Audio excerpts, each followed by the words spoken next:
할렐루야. 하나님의 은혜가 오늘도 여러분들의 삶 속에 가득하시기를 축복합니다. 우리 좌우 앞에 계신 분들과 인사 나누겠습니다. 할렐루야. 2026년 하나님이 베푸시는 은혜와 복이 가득하시기를 축복합니다. 우리 이렇게 인사 나누시기 바랍니다. 오늘도 주의 은혜가 가득하기를 바랍니다. 큰 은혜가 임할 줄로 믿습니다. 날마다 복의 복을 경험하기를 바랍니다.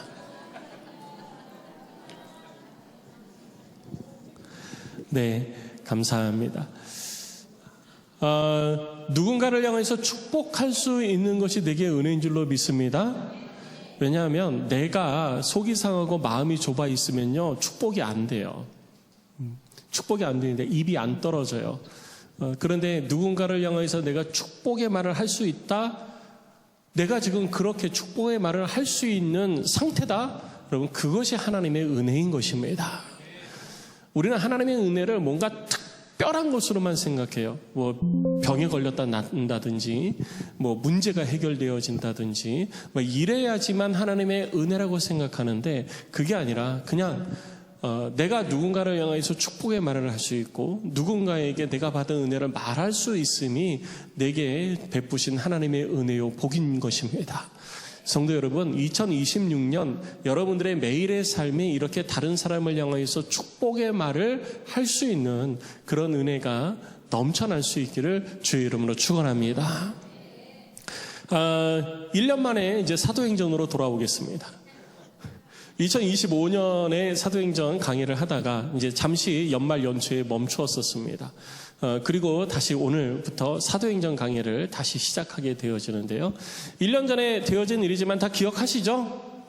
네, 감사합니다. 1부 때는 아무도 대답을 안 하셔가지고 제가 참 마음이 어려웠는데 2부 때는 이렇게 그 대답을 해주시는 분들이 계셔서 너무 감사해요. 그래서 1장서부터 사도행전에 나타나는 일들이 어떻게 되어졌는지 그림으로 이렇게 쫙 그려지시죠? 일단 안 시킬 것 같으니까 대답부터 하고 보자. 네, 감사합니다. 그 내용들을 살펴보면은요, 사도행전 그러면 사도들이 행한 일들이 쭉 기록되어져 있는 책, 우리가 이렇게 이야기도 하고, 그리고 사도들을 통해서 하나님의 성령이 일하신 일들이 기록되어져 있다고 해서 사도행전 혹은 성령행전이라고도 이야기를 합니다. 그런데 이 성령께서 사도들을 통해서 일해서 맺은 열매가 무엇이냐? 하나님의 교회가 세워지고 교회가 확산되어졌다는 거예요. 그래서 사도행전은 사도행전 혹은 성령행전이라고도 얘기하지만 본질적으로는 교회행전이라고 할 수 있습니다. 그래서 예수님께서 하늘로 올라가시면서 사도행전 1장 8절에 말씀하고 계시듯이 오직 성령이 너희에게 임하시면 너희가 권능을 받고 예루살렘과 온 유대와 사마리아와 땅끝까지 이르러 내 증인이 되리라 하셨잖아요. 그러니까 성령을 주신 이유가 뭐냐? 그냥 너희들 성령 받고 은사 받으면 된다. 여기서 끝났다면은 사도행전은 그냥 사도들이 그렇게 성령 받아서 병 고치고 은사 행하고 기적 행하고 하는 것들만 쫙 기록되고 끝났을 거예요. 그런데 그게 목적이 아니라 성령 세례를 주신 것은 예루살렘과 온 유대와 사마리아와 땅끝까지 이르러서 복음을 전파하라고 하기 위해서, 그래서 성령 세례를 우리에게 베풀어 주신 것입니다. 그래서 성령 세례를 통해서 이 일이 어떻게 이루어지고 있는지 그 내용이 기록된 것이 바로 사도행전이라 할 수 있는 것이죠. 그리고 그 사도행전은 2000년 전에 시작되어졌는데 지금까지도 역시 계속해서 사도행전 1장 8절의 내용이 진행되어지고 있어요. 그러니까 우리들의 삶이 지금 무슨 삶이 되어야 되느냐? 사도행전적 삶이 되어야 되는 것입니다. 그래서 우리 교회의 영원한 캐치프레이즈, 삶의 현장이 사도행전인 안디옥 교회라고 우리는 명명하고 있는 것입니다. 그리고 이것을 이루어 가기 위해서 매년 목표를 정하고 그 목표를 이루기 위해서 열심히 우리가 노력을 하고 신앙생활을 하고 있는 것이죠. 2026년 우리의 목표는 111 운동으로 생명의 씨를 뿌리자 하는 것이 우리의 목표인 것입니다. 이것을 위해서 우리가 1시간 성경 읽고 1시간 기도하고 1시간 복음 나누는 일을 일상 속에서 이루어가므로 내 삶이 그냥 사도행전적 삶이 자연스럽게 되어져 가도록 하는 것이 올해 우리가 추구하는 목표인 것이죠. 이 일을 삶 속에 이루어서 반드시 여러분들의 삶에 풍성한 열매가 거두어져서 하나님, 내 삶에 열매가 너무 많은데요, 추수할 일꾼 좀 보내주시옵소서, 이렇게 고백하고 이렇게 기도할 수 있는 우리 모두가 될 수 있기를 주의 이름으로 축복합니다. 그렇게 시작되어진 사도행전, 하나님께서 예수님의 말씀과 같이 마가의 다락방에서 기도하는 자들에게 성령 세례를 주셨습니다. 성령 세례를 받은 사람들은 성령 세례 전후로 그들의 신앙이 달라지기 시작을 했어요. 보통 우리들이 신앙생활을 할 때 몇 가지 변곡점이 있습니다. 그 첫 번째 변곡점은 내가 예수를 믿는 것이 첫 번째 변곡점이에요. 그래서 예수를 믿기 전과 예수를 믿고 난 이후에 삶의 변화를 우리는 명확하게 구분하고 이야기할 수 있어야 되는 것입니다. 예수 믿기 전에는 천국의 소망이 없이 이 땅에 있는 것이 전부인 것처럼 썩어 없어질 것을 향하여서 소망을 갖고 삶을 살아왔던 거예요. 그런데 예수를 믿고 나니까 천국이 있네. 내가 이 땅에서 썩어질 것을 위해서가 아니라 영원나라 천국을 향한 소망 가운데 살아야 되겠구나. 천국 갈 수 있어 너무 감사하다. 이것이 예수 믿고 난 다음에 우리들의 삶의 모습이죠. 그래서 예수 믿기 전, 예수 믿기 후, 예수 믿은 후, 이렇게 비포 애프터로 나뉘어지게 되는 겁니다. 그렇게 신앙생활을 시작하고 그리스도인이라 불리워지고 난 다음에 또 한 번의 변곡점이 있습니다. 그게 무엇이냐면 바로 성령 세례인 것입니다. 성령 세례 받기 전에는 그냥 천국 소망 가운데 살았어요. 내가 천국 가게 된 것에 감사한 거죠. 나 천국 가. 나 죽으면 이 땅의 삶이 끝이 아니라 이젠 천국에서 주님과 함께 살 수 있어. 이게 너무 감사해서 삶을 살아가는 거예요. 그런데 성령 세례를 딱 받고 난 다음에는요, 천국 가는 게 문제가 아니에요. 이제는 이 땅에서 주를 위해서 살겠다라는 헌신이 시작되어지기 시작하는 것입니다. 하늘의 상급을 바라보게 되어지는 거예요. 이 땅에 썩어질 것을 위해서 노력하는 게 아니라 그때부터서는 이제 하늘의 상급을 위해서 열심히 수고를 해도 아까운 것이 하나도 없는 삶으로 달라지게 된다는 것이죠. 그래서 우리들의 삶의 변곡점은요, 첫 번째 예수 그리스도를 믿는 것이 첫 번째 변곡점이요, 두 번째 성령 세례를 경험한 것이 두 번째 변곡점이 되어야 되는 것입니다. 아직 성령 세례를 경험하지 못하신 분들이 계시다면 2026년 여러분들의 삶에 성령의 세례를 통해서 하나님의 역사가 경험되어지시기를 주의 이름으로 축복합니다. 그것이 성령 행전, 사도행전의 흐름이기 때문에 그래요. 그렇게 시작되어진 이 사도행전의 흐름은 성령 세례를 통해서 성령의 세례를 받은 사람들이 주 예수 그리스도를 힘있게 전파하기 시작했습니다. 예수가 전파되어지면서 같이 왕성하게 나타난 것이 뭐냐면 교회를 향한 핍박이었어요. 그래서 예수가 전하여지기 시작하니까 핍박이 점점 거세지기 시작했고, 그 일로 인해서 첫 번째 순교자인 스데반이 죽임을 당하게 되었던 것입니다. 스데반의 죽음으로 인하여서 교회는 흩어지게 되어지죠. 교회가 흩어지면서 이제 끝이구나, 교회가 이제 소멸되어지구나, 지는구나 라고 생각할지 모르지만 오히려 그 일로 인해서 예수 그리스도의 명령이 구체적으로 드러나기 시작한 거예요. 예루살렘에 있던 성도들이 흩어지면서 예수님의 말씀처럼 온 유대와 사마리아와 땅끝을 향하여 나아가게 되는 것입니다. 하나님의 일하심은 이렇게 우리들의 생각과 다른 거예요. 사도행전을 보면서 우리들이 다시 한번 기억해야 될 것은 내 기준으로 생각하는 게 아니라 하나님의 관점으로 우리는 성경을 보고 그리고 우리들의 삶을 볼 수 있어야 되는 것입니다.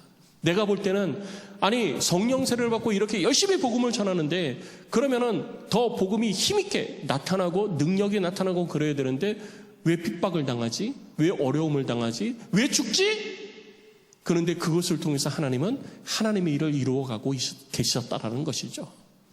그래서 우리들의 삶에 어려움이 있어도 우리들의 주를 향한 믿음, 주를 향한 신뢰는 변함이 없어야 되는 것입니다. 나보다 더 큰 계획하심을 가지고 그 완전한 계획을 이루어가고 계신 분이 하나님이시기 때문이에요. 그렇게 하나님은 복음을 확산시켰고 그리고 그 복음이 이방인에게도 전해지기 시작을 했던 것입니다.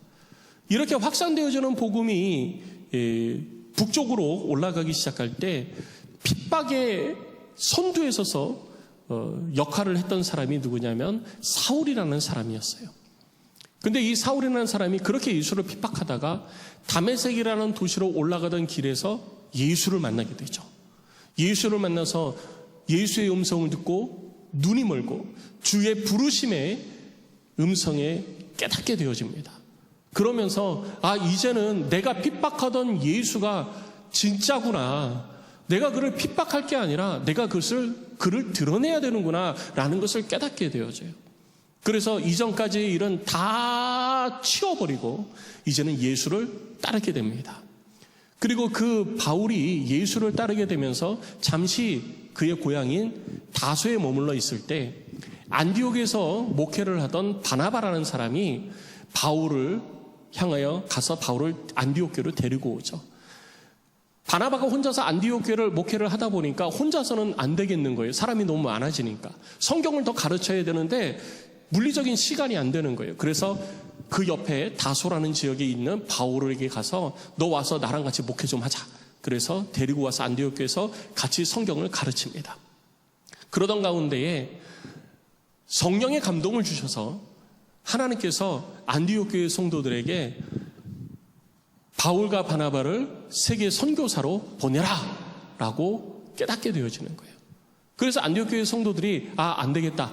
성령이 이렇게 말씀하셨으니 순종해야 된다. 그래서 담임 목사님과 수석 부목사를 선교사로 보내게 되는 거예요. 바나바가 담임 목사고 바울이 수석 부목사였던 거예요. 지금으로 얘기하면. 그래서 그 둘을 보냅니다. 이것이 1차 선교 사역이 되는 것이죠. 1차 사역을 떠나면서 안수하고 떠나니까 1차 사역을 그들이 출발하면서 바나바와 바울은 먼저 구브로로 들어가게 됩니다. 안디옥을 떠나서 구브로로 들어가고 구브로에서 북쪽으로 올라가면서 비시디아 안디옥이라는 곳에 올라가게 됩니다. 그리고 그 비시디아 안디옥에서 복음을 전하고 서진을 해서 서쪽으로 이고니온, 루스드라, 더베에 이르기까지 복음을 계속해서 전하게 되어지죠. 그렇게 복음을 전하던 가운데에 여러 가지 핍박도 있고 어려움도 있었습니다. 심지어는 도망갔다고 성경은 기록하고 있어요. 복음 전하다가 도망간 거예요. 생명의 위협을 느껴서 도망갔다. 그리고 심지어는 돌에 맞아서 죽은 것처럼 되어져서 성 밖에 내버려졌다라고까지도 표현하고 있습니다. 하나님께서 자기의 일을 하고 자기의 말에 순종해서 행하는 자들의 삶을 지켜주셔야지 왜 이렇게 힘들게 하나라고 생각할 수 있을지 모르지만 그 일을 통하여서 하나님은 더 힘있게 하나님의 일들을 이 땅 가운데 나타내시고 드러내고 계시다라는 사실을 우리는 사도행전을 통해서 보았었습니다. 그리고 다시 바울과 바나바는 안디옥 교회로 돌아오게 되어지죠. 이게 1차 선교 사역이었습니다. 안디옥 교회에서 머물다가 우리 다시 가자 하고 마음의 결정을 하죠. 두 번째 가는 것은 1차 때 방문했던 구브로, 비시디아 안디옥, 이고니온, 루스드라, 더베 여기에 교회들을 세웠는데 다시 가서 신앙생활 잘하고 있는지 좀 살펴보고 신앙생활 잘하도록 격려도 해주고 다시 좀 가르쳐주자. 그리스도인으로서 바로 세워주자라고 결정을 하죠. 그래서 출발을 합니다. 근데 출발하면서부터 삐걱거리기 시작했어요. 두 번째 사역에서.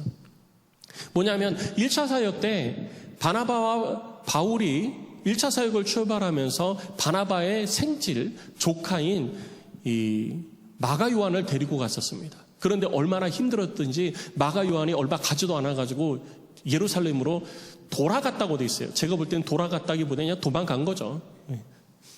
돌아갔다고 돼 있어요. 이 일로 인해서 바나바도 화가 났겠지만 바울은 너무 화가 났던 거예요.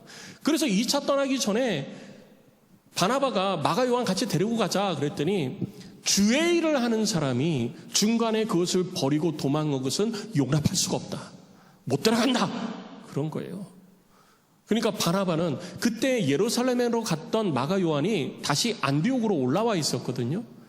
그러니까 안디옥으로 올라오면서 그간에 자기가 잘못한 것도 좀 회개하고 바나바 자기 삼촌으로부터 신앙교육도 좀 받았겠죠.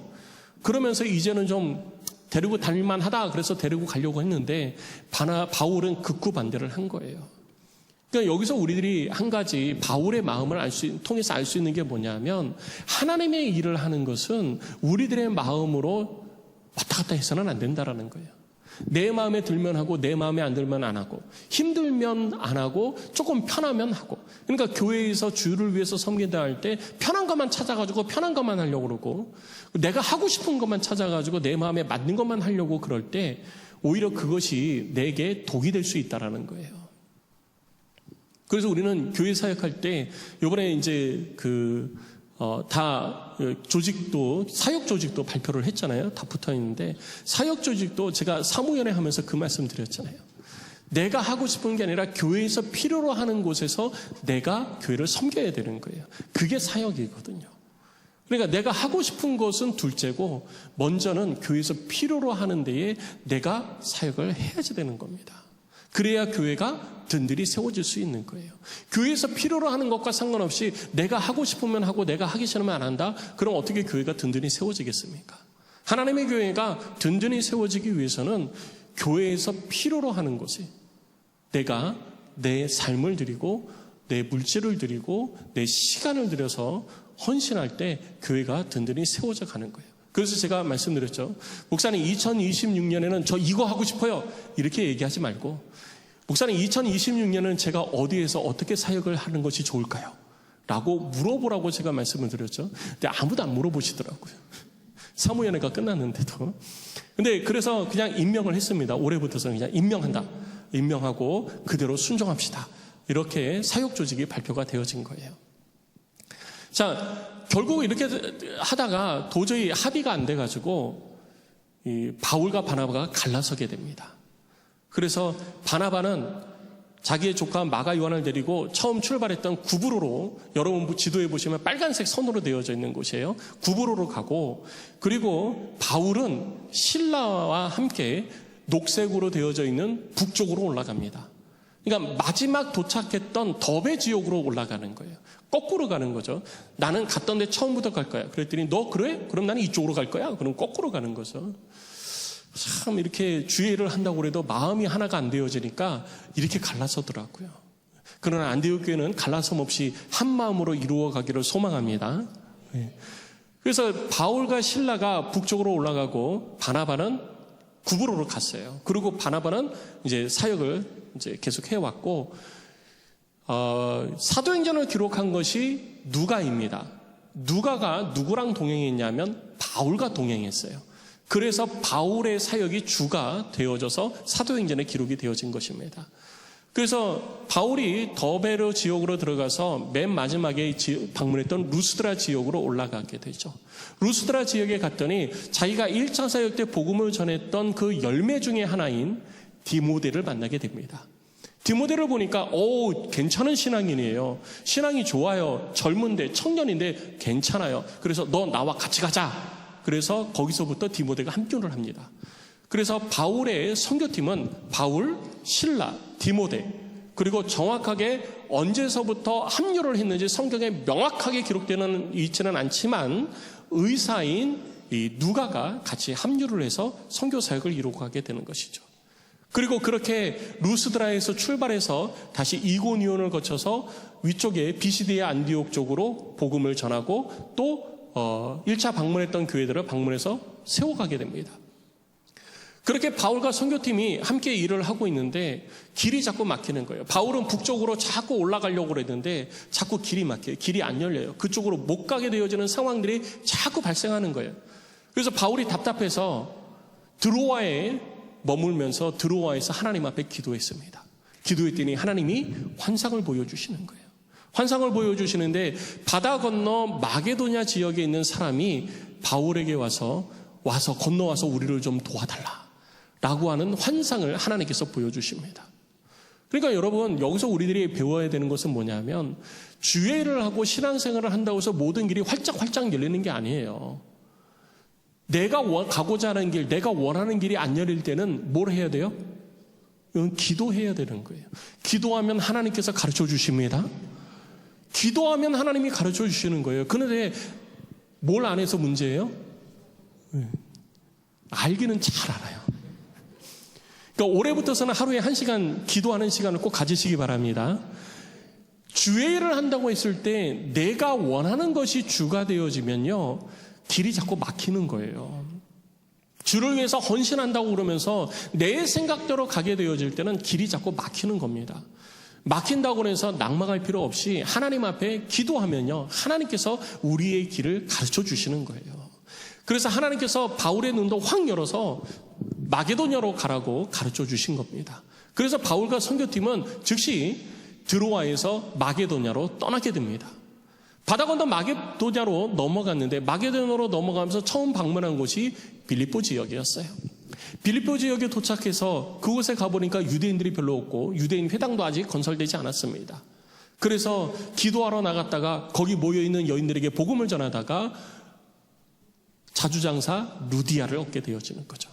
이 루디아가 바울을 통해서 복음을 듣고 너무 감사해서 자신의 집을 내어줍니다. 여러분, 바울이 다니면서 자비랑 선교를 했다고 그러는데 모든 지역에서 자비랑 선교를 한 게 아니에요. 바울도 많은 섬기는 자들이 있었습니다. 그런데 섬기는 자들이 없었고, 그리고 더 일을 해서 열매를 맺어야 될 필요가 있을 때에는 자비랑을 하기도 했었던 겁니다. 자비랑 선교가 답이다라고 이야기를 할 수 없는 것이죠. 바울은 모든 지역에서 다 자비랑을 한 것은 아니었어요. 빌립보에서는 자주장사 루디아가 자기 집을 내어주고 선교팀이 거기에서 숙식을 하면서 복음을 힘있게 전하게 되어졌죠. 복음을 전하다가 그곳에서 계속 복음을 전할 수 없는 상황이 또 발생이 되어집니다. 많은 사람들이 바울을 향하여 공격하기 시작한 거예요. 그래서 빌립보에서 복음을 전하다가 다시 서쪽으로 이동을 하게 되어집니다. 서쪽으로 이동을 해서 데살로니가로 넘어오게 되어져요.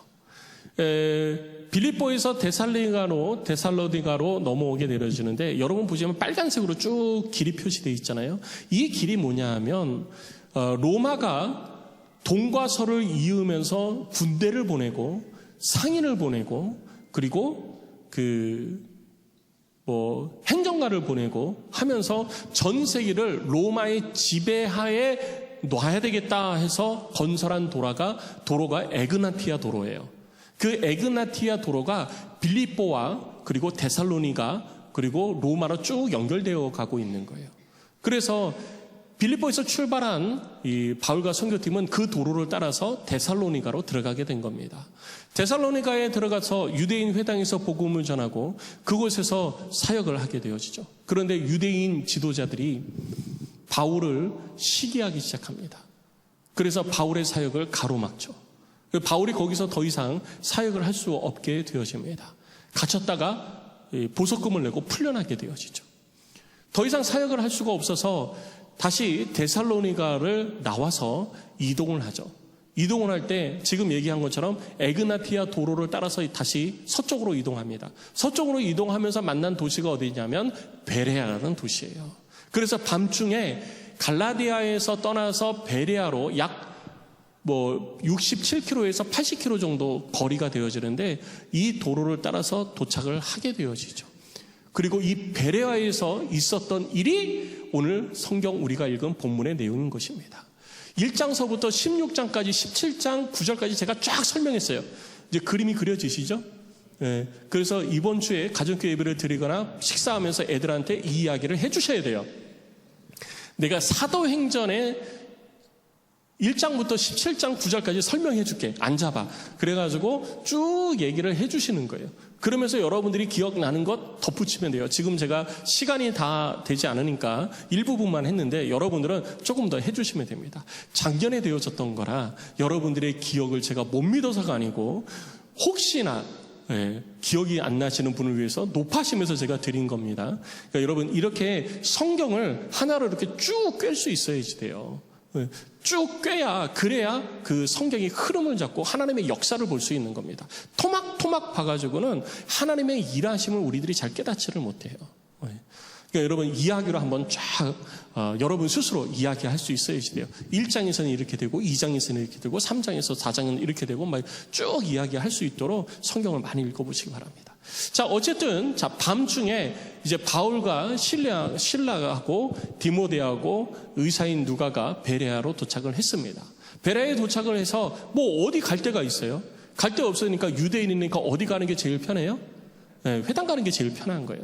회당으로 갔습니다. 회당에 가면은 거기서 그냥 잘 수 있어요. 열려 있으니까. 회당에 들어가서 거기서 있는 사람들에게 또 복음을 전하고 말씀을 나누기 시작을 했습니다. 근데 말씀을 나누다 보니까 이 베레아에 있는 사람들은, 베레아 사람들은 데살로니가 사람들하고 좀 다른 거예요. 우리도 보면은 뭐 서울 사람하고 대구 사람하고 부산 사람하고 목포 사람하고 광주 사람이 다르잖아요. 얘기를 하다 보면.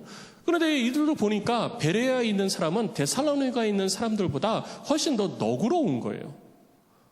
훨씬 더 너그러워요. 너그럽다는 게 도대체 무슨 말일까? 여러분, 너그러운 게 뭐죠? 너그는 상대방의 얘기를 잘 들어준다는 거. 상대방의 부탁을 잘 들어준다는 게 너그럽다라고 표현을 합니다. 그런데 우리가 지금 보는 성경은 개역개정 성경이에요.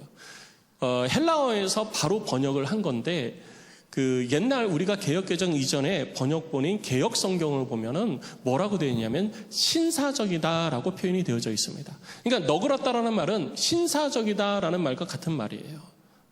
그리고 우리말 성경, 조금 더 번역을 우리가 읽는데 편하도록, 이해하기 편하도록 한 우리말 성경에는 뭐라고 되어 있냐면 교양 있다라고 표현되어 있어요. 교양 있다. 그러니까 데살로니가 사람들보다 베레아 사람들이 더 교양 있는 사람들이었어요. 그럼 교양 있는 사람은 도대체 뭘까? 그랬더니 교양 있는 사람에 대해서는 이렇게 표현을 하고 있습니다. 내용을 보면 합당한 지식과 언행의 품위를 함께 갖추고 있는 상태의 사람입니다. 그러니까 뭐냐면 여러분 이렇게 분식점에 가서 라면 먹을 때하고 호텔에 가서 이렇게 서빙하는 웨이터와 함께 이렇게 서빙을 받으면서 먹을 때하고 교양과 품위가 그때그때 달라야 되잖아요. 라면 먹으면서 수건 들고 옆에서 웨이터 서 있으라고 그러고, 라면 먹으면서 단무지 이렇게 계속 이렇게 리필을 해주고 막 이렇게 자기한테만 신경 쓰라고 못 하잖아요. 그거 해달라고 그러면 뭐 없다고 그래요? 교양 없다고 그러는 거예요. 그런데 호텔 가서 웨이터가 이렇게 딱 서 있고 그러는데 내가 다니면서 단무지 어디 있어요? 단무지? 뭐 해서 찾으러 다니고 막 그러면 또 뭐라고 그래요? 교양 없다고 그러는 거예요. 그러니까 교양이 있다라는 말은 합당한 지식과 그 상황에 합당한 지식과 언행의 품위가 갖추어진 상태를 교양 있다라고 그러는 거예요. 그러니까 그 데살로니가 사람들보다 베레아 사람들이 뭐 했다고요? 교양이 있었어요. 하나님의 말씀을 들을 때 교양 있는 사람들의 모습이 나타난 거예요. 하나님의 말씀을 들을 때 교양 있는 사람들의 모습이 나타난 모습이 뭐냐면 오늘 본문에서 그 모습에 대해서 이렇게 이야기를 하고 있는 것입니다. 본문의 내용을 보면 그들은 교양이 있어서 너그러운 마음으로 하나님의 말씀을 받을 때 간절한 마음으로 말씀을 받고 이것이 그러한가 하여 날마다 성경을 상고하노라. 이게 교양 있는 사람, 신앙의 성숙을 이루어갈 준비가 되어져 있는 사람의 모습이라는 것입니다. 그러니까 우리도 하나님의 말씀을 들을 때 뭐 한 사람이 되어야 돼요? 교양 있는 사람. 하나님의 말씀을 들을 때 교양 있는 사람이 돼야 되는 거예요. 이렇게 바울을 통해서 베레아 사람들에게 복음이 전해지기 시작했습니다. 그리고 그들은 교양이 있어서 잘 배웠어요. 잘 배우니까 믿는 사람들이 많아지고 특히 그 지역에 있는 헬라 사람들이 많이 믿게 되어지고 여인들뿐만 아니라 많은 남자들도 모르겠어요. 교양이 있어서 잘 믿었는지는 모르겠지만 많은 남자들도 믿음을 가지고 예수를 믿고 신앙생활을 하게 되어졌다고 성경은 기록하고 있습니다. 자, 그렇게 믿는 사람들이 많아지고 있는데 데살로니가에서 있던 바울을 핍박했던 유대인들이 보니까 베레아에서도 바울과 일행이 복음을 전하고 있대요. 그걸 들은 거예요. 그러니까 우리가 여기서 있을 수는 없다. 이 유대인들이 하여튼 집요하고 지독한 것 같아요. 이 아시아 지역에서도 계속 그랬잖아요. 비시디아 안디옥에서 이고니온에서 루스드라, 더베 넘어갈 때 계속 따라다니면서 바울을 방해했잖아요. 이곳으로 넘어왔어도 바울을 따라다니면서 방해한 사람들이 누구냐? 유대인들이었어요. 베레아에서 그렇게 복음을 전한다는 얘기를 듣고 데살로니가 사람들이 베레아까지 쫓아옵니다. 쫓아오는 거예요. 쫓아와가지고 또 방해를 합니다. 너 그러면 안 돼. 저 사람 따르면 안 됩니다. 저 사람이 전하는 것은 전부 다 거짓입니다. 그러면서 사람들을 또 막 선동을 하는 거예요. 그리고 바울을 핍박하기 시작하고 바울에게 해를 가하려고 하는 거죠. 그래서 바울과 함께 있는 형제들, 형제들이라고 그랬으니까 교회의 성도들과 그리고 바울의 선교팀을 이야기하겠죠. 바울이 여기 있으면 안 되겠는 거예요. 바울이 여기 있으면 안 될 것 같아서 밤에 바울을 배를 태워서 아덴으로 보냅니다. 이 베레아 지역은 내륙에 있어요. 그래서 배를 타려면 바닷가로 가야 됩니다. 항구로 가야 돼요. 그래서 항구로 가서 항구에서 저 남쪽에 배를 타고 아덴까지 보내게 되죠. 하루 이틀에 갈 수 있는 거리가 아니라 수일에 걸쳐서 가야 되는 거리예요. 왜 거기까지 갔느냐? 그쯤 되면은 안 쫓아오지 않을까. 하도 유대인들이 쫓아다니면서 괴롭히니까 안 쫓아오지 않을까 해서 아덴까지 내려간 거예요. 여러분들 보시면 지도에서 저 위쪽에 베레아 보이시죠? 베레아에서 빨간색 선이 밑으로 쭉 내려와서 끝까지 내려가면 아테네가 있습니다. 그 아테네가 아덴이에요. 그래서 그 아덴까지 사람들이 바울을 데리고 갑니다. 그런데 여기서 우리들이 또 볼 수 있는 것은 뭐냐면 다른 때는 바울이 가면 선교팀도 같이 갔죠. 근데 이번에는 누구만 가요? 바울만. 바울만 가고 실라하고 디모데는 베레아에 그냥 남아서 성도들을 가르칩니다. 그러니까 유대인들은 지금 누가 타겟이에요? 바울.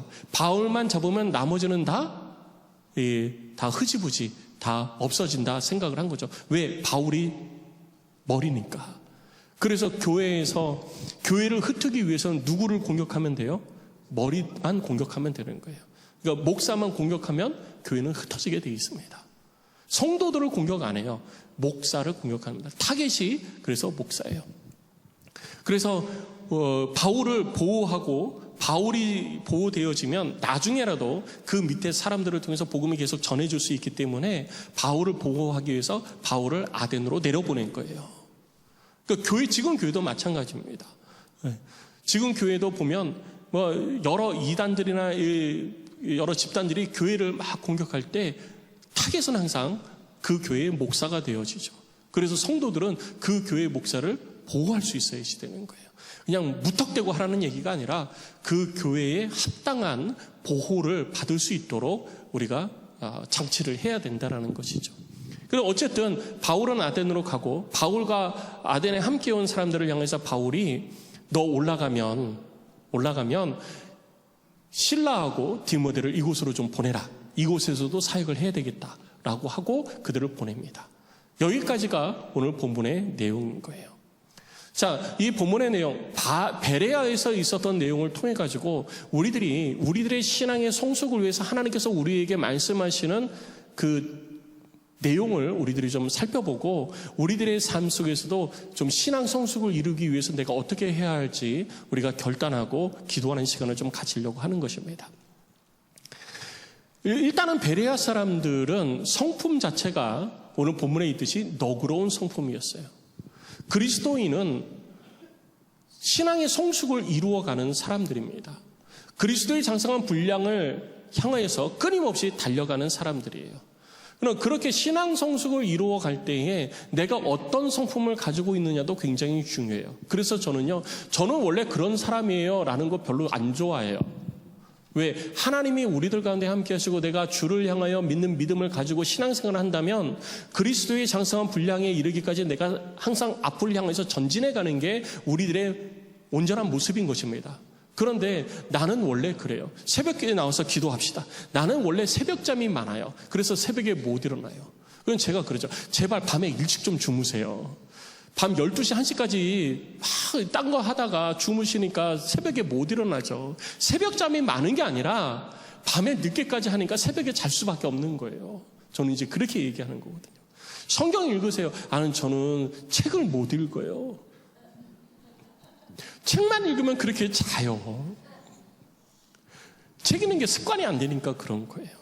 그래서 우리는 습관을 바꿔야지 되고 좋은 그리스도인이 되기 위해서는 내 성품도 바꿔야 되고 성격도 바꿔야 됩니다. 여러분, 제 성격이 어떤 것 같아요? 날카로울 것 같아요? 부드러울 것 같아요? 부드러울 것 같죠? 네, 하나님의 은혜입니다. 제가 굉장히 날카로웠어요. 그래서 옆에 있는 사람이 저한테 말도 못 붙일 정도로. 그래서 저희 어머니도 저한테 말 붙이기가 힘들다고 그럴 때가 있었어요. 사춘기 지나면서 하도 날카롭게 막 하니까. 근데 지금은 많이 하나님의 은혜로 많이 이제 유해진 겁니다. 많이 유해졌어요. 근데 저는 그래서 좋은 신앙인이 되기 위해서는요, 성격도 달라져야 되고 성품도 달라져야 된다. 그리고 그것을 우리가 이루어가야 된다라고 저는 말씀을 드리는 겁니다. 오늘 본문을 통해서 베레아 성도들은 그리스도의 장성한 분량에 이르도록 하기 위해서 스스로 어떻게 했느냐. 첫 번째, 하나님의 말씀 앞에 너그러운 사람들이었어요. 너그럽다라는 말은 무엇이냐? 아까도 얘기했듯이 교양이 있다라는 얘기예요. 하나님의 말씀에 대해서 교양 있는 모습이 무엇이냐? 하나님의 말씀 앞에 아멘하는 것입니다. 왜냐하면 하나님의 말씀은 참된 진리이기 때문이에요. 예수님께서 내가 곧 길이요 진리요 생명이니 나로 말미암지 않고는 누구든지 아버지께로 갈 자가 없느니라 그랬잖아요. 그때 그 길과 진리와 생명에 대해서 얘기할 때 그 영어 성경은 이렇게 표현되어져 있습니다. The way, the truth, the life. 그러니까 이게 무슨 얘기냐면요, 이 땅에 길이 많아요. 많이 있는데 하나님께로 가야 될 길은 딱 그 길밖에 없다라는 거예요. 그럼 나머지는 다 뭐예요? 다 가짜라는 얘기예요. 그것만이 참이라는 거죠. 진리가 많이 있는데, 사람들이 진리라고 얘기하는 것들이 많이 있는데 그 가운데 딱 하나만 진리라는 거예요. 참된 진리. 나머지는 다 뭐? 가짜. 옛날에 신신애가 그랬잖아요. 모든 것이 다 짜가라고. 다 가짜예요. 다 가짜. 딱 하나만 진짜예요. 뭐만? 예수 그리스도만. 우리 가운데 참 진리로 선포되어진 것은 오직 하나님의 말씀인 것입니다. 그러니까 하나님의 말씀이 진리인 줄 알면요, 말씀 앞에 우리는 뭐 해야 돼요? 아멘 해야 되는 것입니다. 마음이 너그러워서 교양 있는, 하나님의 말씀 앞에 교양 있는 사람의 마음이 모습이 무엇이냐? 말씀이 선포되어지는 곳에 아멘하는 사람인 것입니다. 그래서 하나님의 말씀을 읽을 때도 아멘 해야 되는 것이고, 하나님의 말씀을 들을 때도 아멘 하는 것입니다. 근데 하나님의 말씀을 들을 때 꼭 비판하는 사람들이 먼저 있어요. 이거 왜 이렇게 해가지고, 이거 왜 이렇게 해가지고, 하나님 말씀은 내가 믿을 수가 없네, 하나님의 말씀은 이건 의심부터 해야지, 이걸 어떻게 그대로 믿어? 라고 하는 사람들이 있어요. 이 사람들은 뭐가 없는 사람? 삶의 교양이 없는 게 아니라 무엇에 대해서 교양이 없는 사람? 말씀에 대해서 교양이 없는 사람. 그러니까 신앙생활을 해도 교양이 있는 사람은 신앙이 자라갑니다. 그런데 교양 없는 사람은 신앙이 자라가지를 않는 거예요. 자란다 하도 미미하게 자라는 겁니다. 누가 신앙이 자라냐? 교양이 있는 사람. 하나님의 말씀 앞에 교양 있는 사람의 모습이 어떤 거라고요? 아멘하고 진리된 말씀을 내가 인정하기 때문에 그대로 받는 것입니다. 이 사람에게는 삶의 열매가 맺혀지는 거예요. 마태복음 13장에 보면 예수님께서 씨 뿌리는 자의 비유를 말씀하십니다.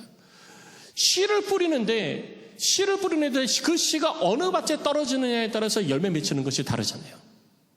좋은 밭에 떨어진 씨는 열매가 풍성히 맺힙니다.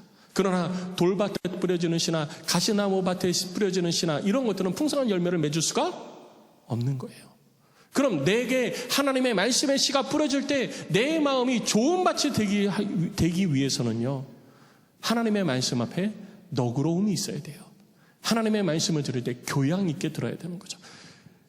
품위 있게, 다 이렇게 품위 있게 들으라는 얘기가 아니라 말씀에 대한 교양, 하나님의 말씀에 대한 교양은 말씀이 진리됨을 알고 아멘하는 것이 말씀에 대한 교양 있는 사람의 모습인 것입니다. 그러니 선포되어지는 말씀 앞에 늘 아멘만 있으시기를 주의 이름으로 축원합니다. 그리고 두 번째, 말씀 앞에 너그러워서 그들은 간절함으로 말씀을 받으려고 했어요. 간절함이 무엇입니까? 사모함이에요. 사모하는 거죠. 사모한다는 것은 뭐냐면 이거 아니면 안 된다라는 거예요. 여러분, 왜 결혼하셨어요? 세상에 수많은 남자들이 있는데 왜 그 사람하고 결혼하셨어요? 잘생겼어요? 에이, 아니잖아요. 이뻐서요? 저는 그것도 포함이 됐었어요. 아니면 돈이 많아서요? 가문이 좋아서요? 왜 결혼했어요? 이 사람 아니면 안 되니까 결혼한 거잖아요. 다른 사람들 많이 있어요. 근데 이 사람 아니면 안 돼요. 하나님의 말씀을 향한 간절함, 사모함, 이게 뭐냐면요, 말씀 아니면 안 된다라는 거예요. 지금 내게 세상에 수많은 말들이 막 들려오고 있는데 하나님의 말씀 아니면 안 된다라는 거예요. 이게 말씀을 향한 간절함인 것입니다. 이게 말씀을 향한 사모함이에요. 그러니까 이 말씀을 향한 내 마음이 자꾸 쏠리는 거죠. 이거 원해, 이거 원해, 이거 원해. 오늘도 내게 하나님의 말씀, 오늘도 내게 하나님의 말씀. 이런 간절함이 있는 사람이 하나님 앞에 신앙이 쑥쑥 자라가게 되는 것입니다. 성도 여러분, 하나님의 말씀을 받을 때 간절함으로 받으시기를 주의 이름으로 축원합니다. 사모함으로 받으시기를 주의 이름으로 축복합니다. 그래서 다윗은 시편 말씀을 통해서 우리 가운데 이렇게 고백한 거예요. 시편 19편 9절 말씀을 보면 뭐라고 얘기하냐면 여호와를 경외하는 도는 정결하여 영혼까지 이르고 여호와의 법도 진실하여 다 의롭다. 하나님의 말씀은 다 의롭다라고 이미 선언을 하는 거예요. 그렇기 때문에 나는 뭐하냐? 간절히 사모하는 거죠. 19장 10절 말씀을 보면 금 곧 많은 승금보다 더 사모할 것이며 꿀과 송이꿀보다 더 달도다. 이런 사모함이 우리 가운데 있어야 돼요. 금보다 뭐가 좋다고요? 말씀이 좋다고요. 요즘 금값 막 하늘을 모르고 막 치솟고 있는데 그 금보다 말씀을 더 사모하는 은혜가 있으시기를 주의 이름으로 축원합니다. 금은 언젠간 떨어져요. 금은 언젠가 떨어져요. 여러분 생각해 보세요. 이 땅의 모든 것이 다 금으로 되어 있다. 그러면 금값이 올라가요, 떨어져요? 떨어지죠. 그런데 하나님의 말씀은 이 땅의 모든 것이 하나님의 말씀대로 되어져 있다. 그럼 말씀의 가치가 올라가요, 떨어져요? 올라가죠. 그러니까 말씀의 가치는 올라가면 올라갔지 절대로 떨어지지 않는 것입니다. 그러니까 우리는 금보다 말씀을 더 사모하는 자가 되어야 되는 거예요. 말씀을 사모하시기를 주의 이름으로 축원합니다. 그리고 세 번째, 우리들이 베레아 성도들을 통해서 들어야 되는 건 뭐냐면요, 이것이 그러한가 살폈다라고 말하고 있는 겁니다. 이는 성경을 더 깊이 연구하고 공부했다라는 거예요.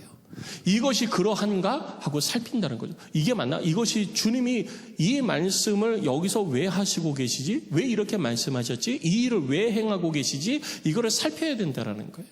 이거는 성경을 연구하고 더 깊이 연구하고 공부하고 있다라는 것을 얘기하는 것입니다. 아니 목사님 뭐 신학생도 아닌데 뭐 그걸 깊이 연구하고 공부를 해요? 이렇게 말씀하실지 모르지만 우리가 성경을 더 깊이 연구하고 공부하면 할수록 우리들의 신앙은 자라가게 되는 거예요. 하나님을 아는 지식이 더 풍성해지는 겁니다. 더 풍성해지는 거예요. 여러분 공부 그러면 일단 우리는 노이로제가 있잖아요. 공부에 노이로제가 있어요. 공부라는 말 듣기 시작하면서 속이 울렁울렁거리고 입맛이 싹 사라지고 막 기분이 나쁘고 막 눕고 싶고 막 그런 거예요. 이게 이제 공부 노이로제거든요. 공부라는 말만 들으면 이제 자꾸 그렇게 하고 싶은 거죠. 근데 공부라는 것이 어디서 나오냐면 한문을 보면요, 쿵푸예요. 쿵푸가 뭐죠? 무술이잖아요. 그 무술인데 그 무술을 단련하다, 수련하다 하는 것이 공부입니다.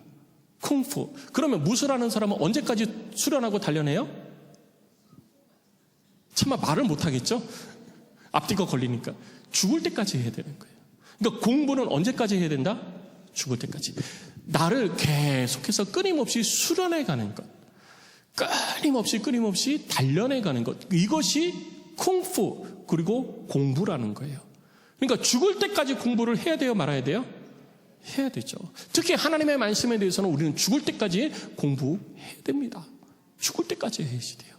그래서 에스라는 이렇게 이야기를 했어요. 에스라서에 보면 에스라의 고백이 나오는데 에스라가 이스라엘 백성들 앞에서 뭐라고 고백을 하냐면요, 여호와의 율법을 연구하여 준행하며 율례와 규례를 이스라엘에게 가르치기로 결심하였더라. 그러니까 가르치는 자는 더 열심히 하나님의 말씀을 읽고 공부해야 돼요.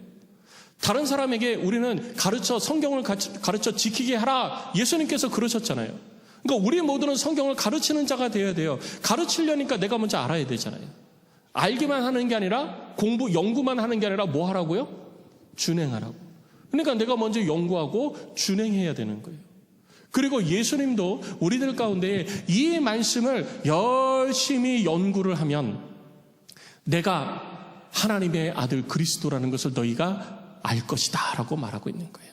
너희가 성경에서 영생을 얻는 줄 생각하고 성경을 연구하거니와 이 성경이 곧 내게 대하여 증언하는 것이니라. 그러니까 너희가 영생을 얻는 줄 생각했으면 뭐 해라? 성경을 연구해라. 공부하라는 거예요. 공부 노이로제를 좀 이겨내시기 바랍니다. 이겨내세요. 이겨내시고 연구를 해야 됩니다. 그리고 베드로는 또 이렇게 얘기합니다. 이 구원에 대해서는 앞서 하나님의 선지자들이 연구해서 우리들 가운데 밝혀준 바다라고 이야기를 하고 있습니다. 공부는 어떻게 해야 된다고요? 연구는 어떻게 해야 돼요? 부지런히. 그래서 베드로전서 1장 10절에 이렇게 얘기하잖아요. 그 이 구원에 대하여는 너희에게 임할 은혜를 예언하던 선지자들은 하나님의 말씀을 직접 받아서 전했으니까 공부할 필요가 있어요, 없어요? 없어요. 그럼에도 불구하고 하나님의 말씀을 들었는데 그것을 깊이 연구해서 부지런히 살펴서 우리들 가운데 가르쳐 줬다라는 거죠. 그러니까 우리도 하나님의 말씀을 듣고 이 말씀이 그런가 하여 공부를 해야 돼요, 말아야 돼요? 해야 돼요. 해야 돼요. 나이가 먹었다가 아직 살아계시잖아요. 그렇죠? 공부는 언제까지 한다? 죽을 때까지. 그러니까 내가 아직 숨 쉬고 있다. 그러면 뭐 해야 돼요? 네. 눈이 보인다. 그럼 뭐 해야 돼요? 네. 공부가 뭐 대단한 거 아닙니다. 성경을 읽고 아 이게 그런가 하여 아 이렇구나 라는 것을 깨닫는 것이죠. 그리고 마지막 네 번째 보면 날마다 성경을 상고했다고 베레아 사람들에 대해서 이야기하고 있습니다. 날마다 성경을 상고한다. 성경을 상고한다는 것도 역시 성경을 깊이 연구하고 본다라는 말과 같습니다. 그러면 세 번째하고 같잖아요. 세 번째하고 네 번째 똑같은데 왜 똑같은 말을 두 번 했을까요? 중요하니까 똑같은 것을 두 개 한 거는 같지 않기 때문에 두 번 한 겁니다. 달라요. 뭐가 다르냐면요. 세 번째는 성경 그 자체를 연구하는 거예요. 예를 들면 요한계시록을 지금 새벽에 요한계시록을 보고 있는데 요한계시록의 내용이 어느 날 갑자기 요한이 딱 보고 그냥 하나님께서 툭 던져서 요한계시록의 내용이 전에 없던 얘기가 갑자기 막 나온 게 아니라는 거죠. 요한계시록이 우리들 가운데 드러난 것은 하나님께서 창세 때부터 말씀하시고 약속하시고 선지자들을 통해서 예언하셨던 내용들이 요한계시록을 통해서 우리들 가운데 구체화되어지는 거예요. 쫙 펼쳐지는 거죠. 그것이 요한계시록이에요. 어느 날 갑자기 툭 던진 게 아니라는 거예요. 성경은 창세기부터 요한계시록까지 하나님의 역사가 쫙 흘러가고 있는 것입니다. 그 하나님의 역사를 알고 공부하고 하나님을 더 알아가는 것이 3번의 성경을 깊이 연구하고 공부하는 거예요. 그러면 4번의 성경을 날마다 상고하는 것은 무엇이냐? 하나님의 말씀이 그렇게 기록되어져 있어요. 그래서 뭐? So what? 그래서 뭐? 이거를 찾아가는 게 날마다 성경을 상고하는 겁니다. 쉽게 얘기해서 하나님의 말씀이 그렇게 되어졌어요. 그래서 나는 어떻게 살라고? 하나님이 지금 내가 어떻게 살라고 말씀하시는 거지? 내가 뭐 하라고 말씀하시는 거지? 내가 어떻게 해야 되지? 지금 내 삶 가운데에 하나님께서 원하시는 것을 하나님께서 막 가르쳐 주시고 들려주시는 것, 이것을 깨달아가는 것이 뭐예요? 상고하는 거예요. 다시 말하면 말씀 묵상이 되는 것입니다. 성경을 묵상한다는 것은 기록되어진 하나님의 말씀이 지금 내게 어떻게 다가오는가를 찾아가는 거예요. 날마다 성경을 상고한다는 것은 성경을 읽고 날마다 주님 오늘 내가 어떻게 살아가기를 원하십니까? 내가 말씀을 통해서 내가 어떻게 살아가야 되지? 뭐 해야 되지? 오늘은 누구를 만나서 어떻게 결정해야 되지? 하나님의 뜻을 이루어가기 위해서 주님은 지금 내가 무엇을 하기를 원하시지? 다른 사람이 아니라 이제는 나에게 직접 주께서 원하시는 바를 깨닫게 해주시는 것, 이것을 깨달아가는 것이 무엇이냐? 날마다 성경을 상고하는 거예요. 이런 과정을 통해 가지고 우리들의 신앙이 그리스도의 장성한 분량에 가까이 가는 것입니다. 성도 여러분, 올 한 해 111 운동으로 생명의 씨를 뿌리자고 그랬잖아요. 그 중에 첫 번째 우리들의 실천 목표가 뭐라고요? 매일 1시간 성경 읽기. 그냥 후다다다닥 1시간, 와 10분? 왜 이렇게 시간이 안 가? 이러지 말고요. 하나님의 말씀을 대할 때 베레아 사람처럼 하나님의 말씀을 대하시기 바랍니다. 말씀을 대할 때 먼저 어떻게 대하자고요? 교양 있게. 말씀을 읽어가면서 한 절 한 절 이렇게 하였더라 할 때마다 성경에 기록이 안 되어져 있어도 나는 뭐라고 고백해야 돼요? 아멘. 저 성경 읽을 때요. 저도 성경 이제 혼자서 막 이렇게 빠르게 읽을 때도 있고 깊이 있게 읽을 때도 있고 막 저는 이제 성경을 계속 읽잖아요. 읽을 때마다 저는 그래 이렇게 아멘, 아멘, 아멘. 저 스스로 막 그렇게 아멘 하면서 읽거든요. 저도 그렇게 읽어요. 여러분 성경을 읽을 때 그냥 후다다다닥 읽으려 하지 마시고 읽어가면서 그 하나님의 선포되어지는 말씀 앞에 교양 있게 말씀 앞에서 교양 있는 사람 아멘, 아멘, 아멘. 여러분 해보세요. 그러면요 우리들의 믿음이 더 자라가고요, 주를 향한 믿음이 더 생기고요, 가슴이 두근거리기 시작하고요, 막 가슴이 막 울리기 막 시작할 거예요. 제가 그러니까 여러분도 아마 그러실 거예요. 한번 경험해보세요. 교양 있게 성경을 읽어보시기 바랍니다. 그 다음에 두 번째, 하나님의 말씀을 어떻게 하라고요? 간절히 사모해라. 사모하는 마음을 주시옵소서라고 하지 말고, 그러니까 내가 사모하는 마음이었으면 하나님께서 내게 사모하는 마음을 주시지 않아서 나는 말씀을 사모를 안 한다. 하여튼 핑계도 많아요. 사모하는 마음은 누구 속에서 일어나야 돼요? 내 마음속에서 일으켜야 되는 겁니다. 말씀을 더 사모하시기 바랍니다. 금보다 더 사모하시기 바랍니다. 여러분 손에 항상 성경이 들려있기를 주의 이름으로 축복합니다. 그래서 저는 핸드폰 보지 말고 성경책으로 보라고 그래요. 왜? 성경책에는요 다른 데로 셀 구멍이 없잖아요.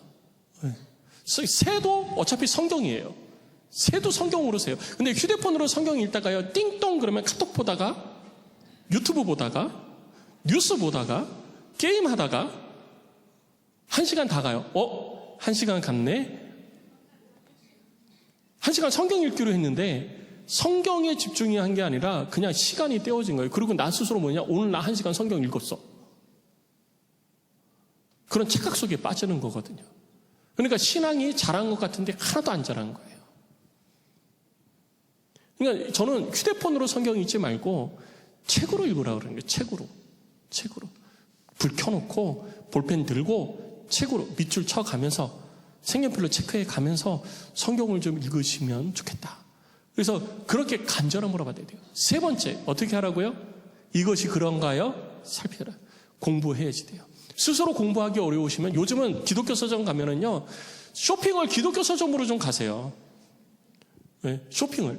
다른 데로 가지 마시고 기독교 서점으로. 기독교 서점으로 가도요, 먹을 거 있고요, 생활용품 있고요, 그리고 뭐 성경도 있고, 책도 있고, 뭐 장난감도 있고, 다 있어요.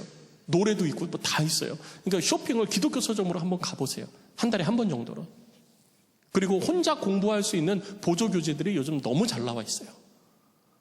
근데 그게 혼자서 하기가 어려우면 교회에서 성경 공부반을 개설을 할 때 비집고 들어와서 들으셔야 돼요. 비집고 들어와서 들으세요. 네. 우리 교회 목사님들 강의 정말 잘하시거든요. 네. 다 잘해요. 원로 목사님 강의 탁월합니다. 저요? 네, 잘합니다.